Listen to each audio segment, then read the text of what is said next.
everyone. Today I am doing the instrument cluster.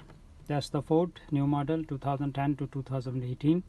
Common problem, no communication, and the mobilizer light is flashing and the car not starting. Sometime when the car is cold you can start the car, and after that car is go cut off, and then when it's go hot then is no communication.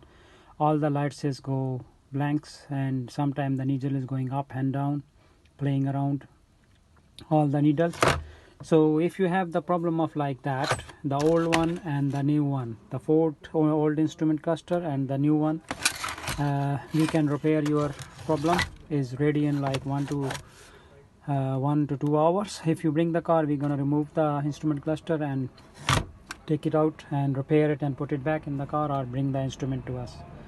So we are in Hounslow. My name is Terry. You can see my other videos, and my postcode is Tango Whiskey 33 Tango Tango, and my phone number is 07402536 We are in Hounslow Motor Limited, and you can check my other videos. We do all type of ECUs, gearbox and instrument cluster repair. So if you have any query, you can call me and book with me, and then we're gonna do the job. Or you can bring the car anytime and call us, or you can send a message through WhatsApp what error code is coming. Thanks for watching my video. Thanks, bye.